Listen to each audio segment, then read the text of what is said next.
Wassail, Virgo.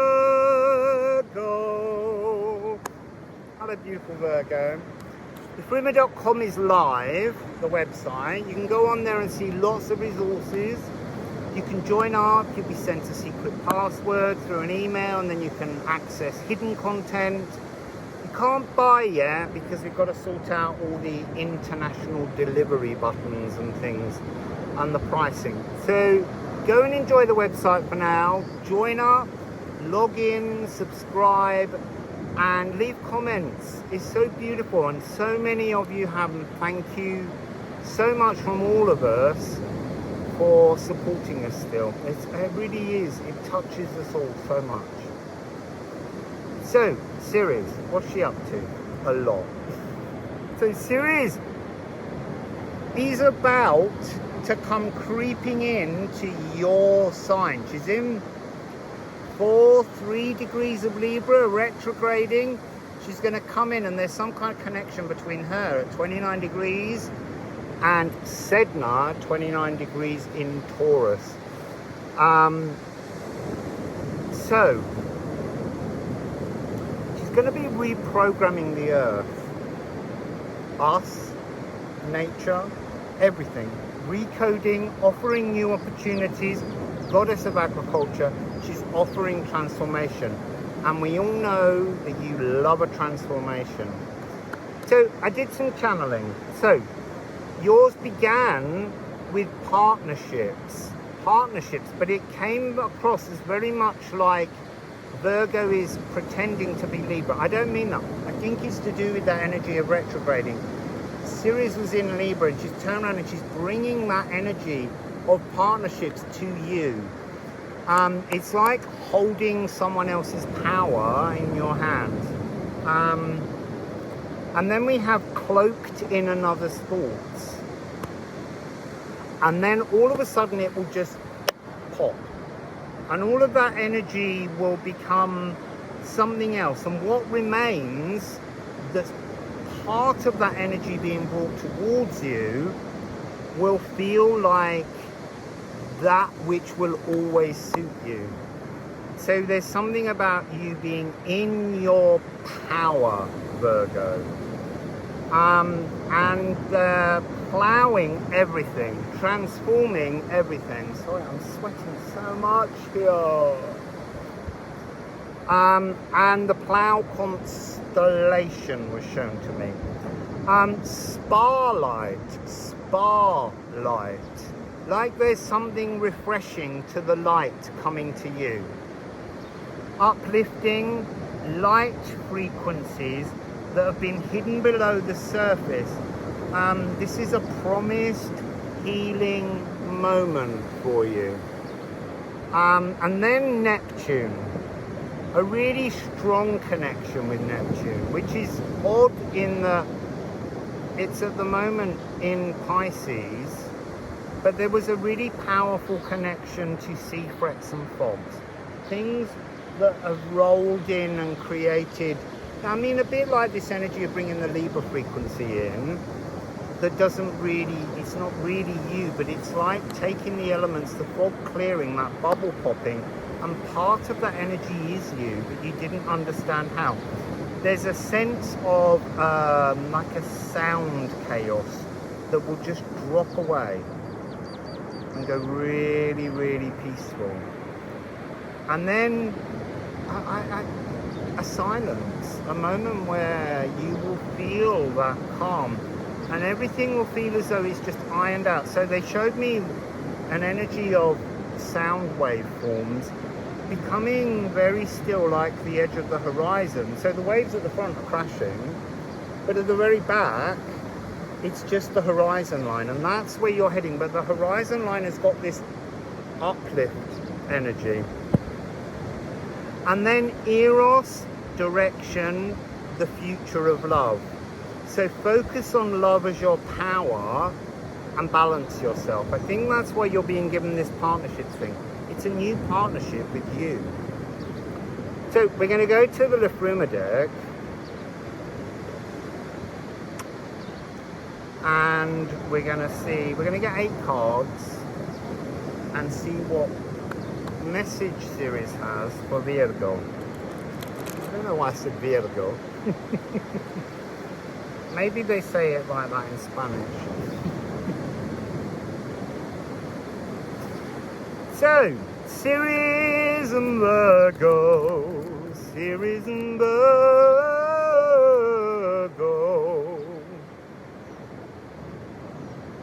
It's such a privilege to be outdoors because there's a big rain cloud. So the overhead sun is not burning me. It's about 30 degrees here. And I'm getting ready to shift somewhere a little bit cooler. Nearer to the equator. I'm going nearer to the equator. I feel like I need to take Liffruma to the middle of the world. And there's also lots of nice, wonderful places to go and visit. I'm going to go to the capital, Quito. So we have a single card to begin with. Look at you with your witchcraft.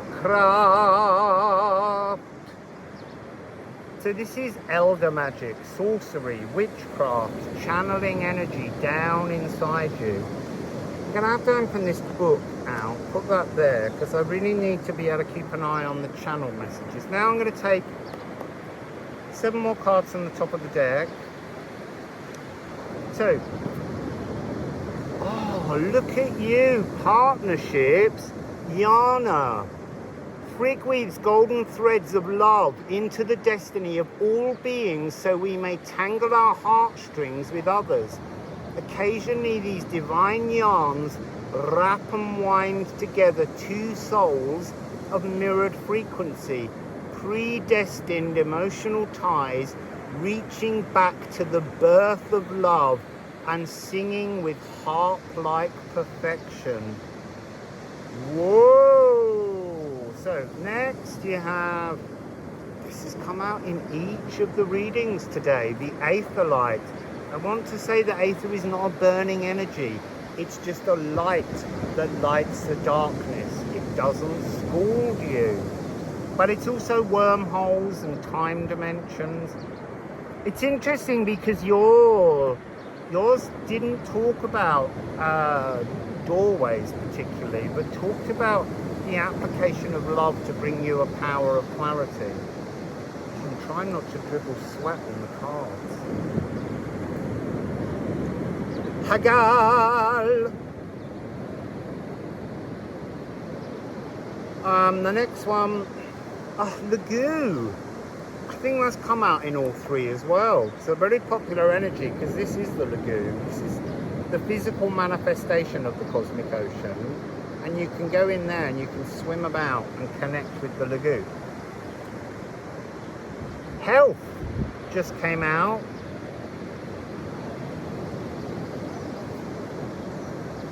Candle. Lighting your day star. That's coming into your power.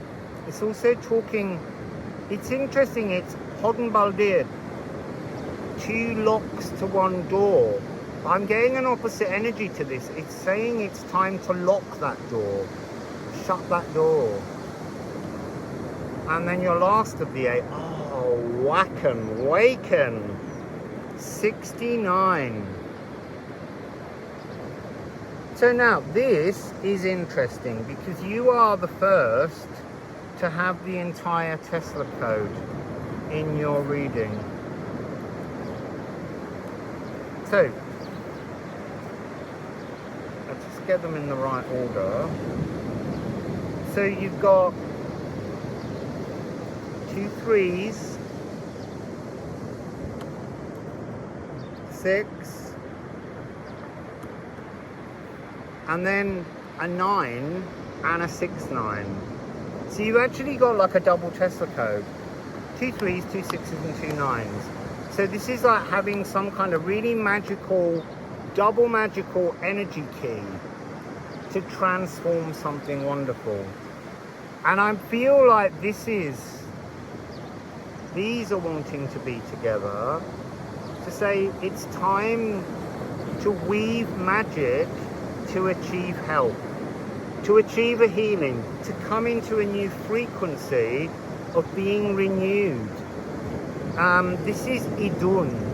Idun holds the golden apples, and they are the golden apples of longevity, health, youthfulness. This is also about bacteria. Have you got any of the other bacteria cards? Well, they're not bacteria cards, but they do give me a sense of bacteria. Look, when you get your health, so when you get a dot on a rune, it's a stung rune. So this is like East, and when stung, it might be ice in different forms of pronunciation, but we can't be certain of the pronunciations. But there are a series of stung runes in this deck. Your other stung rune is here. There's the dot underneath the yana. And there's something about this where when you channel in, when you find this love power within you, then this will weave you into something brand new. It will light your cosmic ocean in your sacral. It's bringing a really wonderful energy. I need to go to... I feel like this has been a long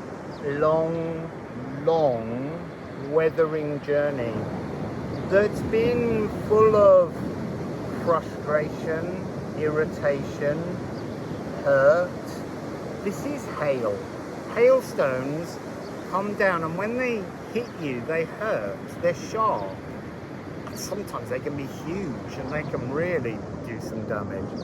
But when a normal hail hits, it doesn't take long for that frozen ice to actually melt and run away. So it's like taking something that's a frozen emotion and then applying this loving holobiont energy. And a holobiont is the bacteria within us and on us that allows us to resonate, and they are really strong together, these energies, moving your love somehow, and that will awaken. You see, I'm getting a very strong draw to this jewel of communication. It's like, it's almost like there are moments when you want to say to someone, you know, love you, and yet somehow that voicing has been uncomfortable. And I think it's this drawing in, this pulling down of that Libra partnership loving energy that is giving you the ability and the confidence to accept giving and receiving of love as your power. And that is coming from the cosmic lagoon.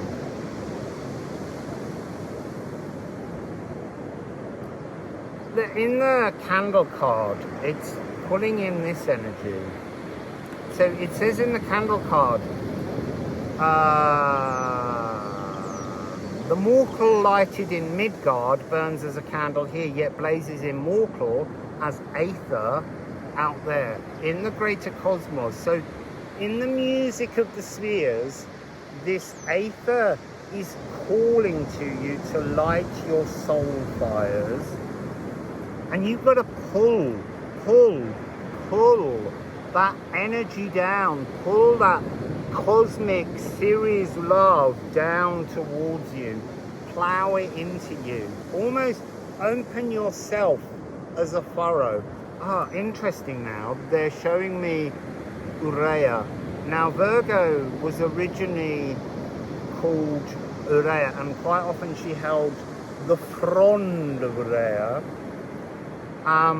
and then it became Virgo. So there's something, again, it's that energy of being a kind of very beautiful, powerful, fertile, agricultural seed planting frequency that's been denied. You know, by putting you into this box of the Virgin, that's been something that's been like that Neptunian fog that's rolled over you. So let's see where this is going.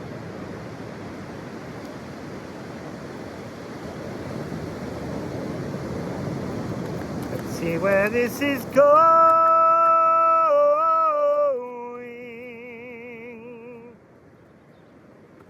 Ceres. Ceres is, you see, Ceres is very much urea. It's agriculture. Also, I want to say that mid-April, there is the Cerealia, which is when they used to have the festival to Ceres. And that's got something to do with old seeds and new seeds. And there is something about these stone rooms that has a seed. You know, bacteria. I feel like the bacteria is ancient.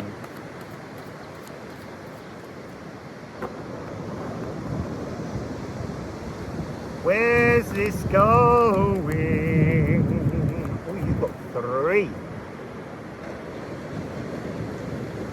4. Okay, so this one's coming first, Leche. This is a divine 9. This is an emotional bleed. It's a divine energy that has to happen. This is part of that fog, part of the thing that needs to be released. And when you release that wounding, emotional, bleeding energy, it says now, see how clearing pain makes space for new treasures deeper in your heart. This Yana energy of partnering. And then move yourself and your personal Yggdrasil tree. Replant. I almost am being shown, leave the old tree, dig up the old tree and plant something new for a better now and a better future. So you can see the connections between these runes. You've got that shape here. It's the same shape, but now it has spaces in between, sieving things out. And then you have here ash, the ash tree, the personal Yggdrasil tree, low-key frequency. It's almost like I need to give you a good push to move you forwards. And this 19 and 20, moving yourself, replanting your Yggdrasil tree, is the divine purpose of the next 3 or 4 months. To stem this bleeding that you go through, sort of secretly and quietly, without telling people, in silence. There it comes. It's so weird when it does that. It's like the whole top layer of sound energy drops away, and that's what you had, the sense of the sound chaos dropping away. It just did the same folding energy again.